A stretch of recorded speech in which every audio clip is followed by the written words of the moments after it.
साल है 2026, मार्च का महीना, और पूरी दुनिया का तेल बाजार समझ लीजिए एक बड़े संकट में फंस चुका है। होर्मुज जलडमरू मध्य में जो संघर्ष शुरू हुआ, उसके बाद से तो कीमतें मानो आसमान छू रही हैं और बाजार में ऐसी उथल-पुथल है जो पहले कभी नहीं देखी गई। तो चलिए आज इसी संकट की तह तक जाते हैं और देखते हैं कि इसके पीछे की वजह क्या है और इसका असर कहां-कहां पड़ रहा है। तो इस पूरी कहानी का सेंटर पॉइंट क्या है?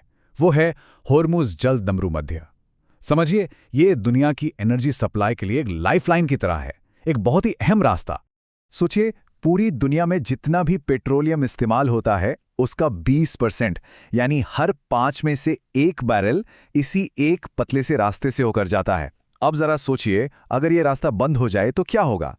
और यही वो सवाल है जिसने इस वक्त पूरी दुनिया को हिलाकर रख दिया है।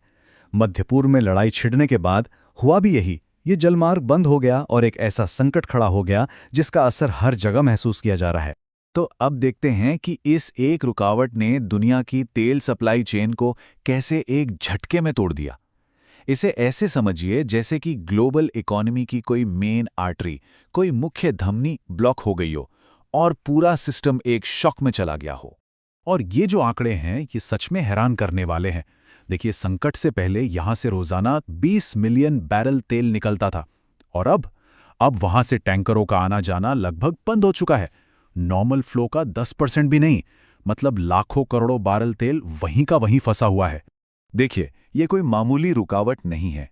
खुद इंटरनेशनल एनर्जी एजेंसी यानी आईईए इसे ग्लोबल ऑयल मार्केट के इतिहास की सबसे बड़ी सप्लाई में रुकावट कह रही है। मतलब ये बयान अपने आप में बताता है कि ये सिचुएशन कितनी गंभीर है। और इसका असर तुरंत दिख रहा है। खाड़ी देशों के जो प्रोड्यूसर्स हैं, उन्हें अपना प्रोडक्शन रोकना पड़ रहा है। क्यों? क्योंकि उनके स्टोरेज टैंक लबालब भर चुके हैं। मतलब तेल निकाल तो लें, पर उसे रखेंगे कहाँ? जगह ही नहीं बची है। और इसका नतीजा, खाड़ी देशों को मजबूरी में अपने कुल तेल प्रोडक्शन में हर दिन कम से कम 10 मिलियन बैरल की कटौती करनी पड़ रही है। सोचिए, 10 मिलियन बैरल तेल रोज मार्केट से अचानक गायब हो गया है। अब जब सप्लाई पर इतना बड़ा झटका लगा तो जाहिर है कि फाइनेंशियल मार्केट्स में हड़कंप मचना ही था, और मचा भी। कीमतों में ऐसा जबरदस्त उतार चढ़ाव देखने को मिला जो शायद ही पहले कभी देखा गया हो। आप देखिए, ये सब हुआ कैसे। फरवरी 2024 के अंत में जैसे ही लड़ाई शुरू हुई, कीमतें चढ़ने लगी। मार्च 2026 आते आते तो ब्रेंट क्रूड $120 प्रति बैरल के पास पहुंच गया।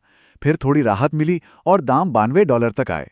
लेकिन ये शांति ज्यादा देर टिकी नहीं। 15 मार्च तक कीमतें फिर से $120 की तरफ भागने लगी। असल में मार्केट में इतनी ज्यादा उठापटक थी कि एक ही दिन में कीमत करीब $35 ऊपर नीचे हुई। ये इतिहास का सबसे बड़ा डेली स्विंग था। और इस जबरदस्त उथल-पुथल ने मार्केट को एक बहुत ही खास सिचुएशन में ला खड़ा किया है, जिसे कहते हैं बैकवर्डेशन। इसका मतलब बहुत सीधा सा है, मार्केट को तेल चाहिए, अभी का अभी, इसी वक्त। भविष्य में क्या कीमत होगी किसी को परवाह नहीं। आज के लिए कोई भी कीमत देने को तैयार है।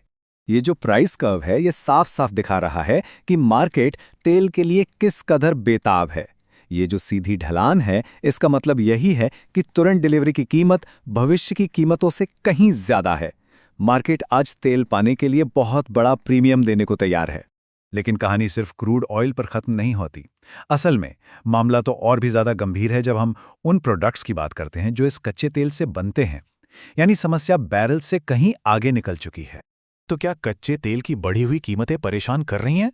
रुकिए, जरा एक नज़र रिफाइंड प्रोडक्ट्स पर डालिए। डीजल और जेट फ्यूल यानी हवाई जहाज के ईंधन की कीमतों में जो उछाल आया है, वो तो और भी चौंकाने वाला है। मिसाल के तौर पर सिंगापुर में जेट फ्यूल की कीमत $240 प्रति बैरल तक पहुंच गई थी। ये क्रूड ऑयल की कीमत से दुगुने से भी ज्यादा है। इस एक झटके ने एयरलाइंस और पूरे ट्रैवल सेक्टर की कमर तोड़ दी है। और ये सिर्फ जेट फ्यूल की बात नहीं है। डीजल और जेट फ्यूल जैसे जरूरी ईंधनों की कीमतें तो क्रूड ऑयल से भी कहीं ज्यादा तेजी से बढ़ी हैं। इसकी वजह यह है कि दुनिया के कई देश इन खास प्रोडक्ट्स के लिए मिडिल ईस्ट की रिफाइनरियों पर बहुत ज्यादा निर्भर हैं। वहीं गैसोलीन की हालत थोड़ी बेहतर है क्योंकि उसके लिए दूसरे ऑप्शंस मौजूद हैं। और यही निर्भरता असल समस्या की जड़ है। एशिया और यूरोप जैसे बड़े बड़े बाजार इन खास रिफाइंड प्रोडक्ट्स के लिए मिडिल ईस्ट से आने वाले एक्सपोर्ट्स पर टिके हुए हैं। और जब ये सप्लाई लाइन कट जाती है तो उनके पास फौरन कोई दूसरा रास्ता नहीं होता। तो अब सवाल यह है कि इस मल्टी लेयर्ड संकट से निपटने के लिए क्या किया जा रहा है? जवाब है, एक ऐसा कदम उठाया गया है जो पहले कभी नहीं हुआ। इंटरनेशनल कम्युनिटी ने मार्केट को संभालने के लिए एक ऐतिहासिक फैसला लिया है। 11 मार्च को आईईए के मेंबर देशों ने मिलकर एक फैसला किया अपने इमरजेंसी रिजर्व से 400 मिलियन यानी 40 करोड़ बैरल तेल बाजार में उतारने का। और ये कोई छोटा मोटा फैसला नहीं है, ये आईईए की पूरी हिस्ट्री में अब तक की सबसे बड़ी इमरजेंसी स्टॉक रिलीज है। ये कदम ही बता रहा है कि सप्लाई में आई रुकावट कितनी ज्यादा गंभीर है। तो ये काम कैसे करता है? सबसे पहले आईईए के सभी सदस्य देश इस रिलीज पर राजी होते हैं। फिर हर देश की सरकार अपने रिजर्व को मार्केट के लिए खोल देती है। इससे बाजार में अचानक नई सप्लाई आ जाती है, जो इस बड़े झटके को कुछ हद तक सहने में मदद करती है। लेकिन यह समझना बहुत जरूरी है कि ये सिर्फ एक अस्थायी उपाय है, कोई परमानेंट इलाज नहीं। कह सकते हैं कि ये डूबते को तिनके का सहारा देने जैसा है। एक अच्छी बात यह रही कि जब यह संकट शुरू हुआ तो दुनिया के पास तेल का अच्छा खासा स्टॉक पहले से मौजूद था। 2021 के बाद सबसे ज्यादा, खासकर ओईसीडी देशों के पास तगड़ा रिजर्व था, जिसमें सरकारों के पास इमरजेंसी के लिए रखा गया 1.25 बिलियन बैरल भी शामिल है। इसी स्टॉक की वजह से शुरुआती झटके से थोड़ी राहत मिली। अगर ये रिजर्व ना होता तो हालात कहीं ज्यादा बुरे हो सकते थे।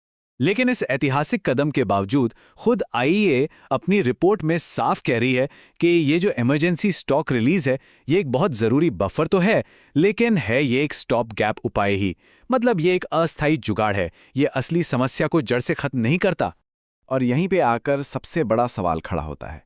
इतिहास की सबसे बड़ी इमरजेंसी रिलीज भी अगर सिर्फ एक अस्थायी उपाय है, तो फिर जब ये बफर, ये सहारा खत्म हो जाएगा, तब क्या होगा?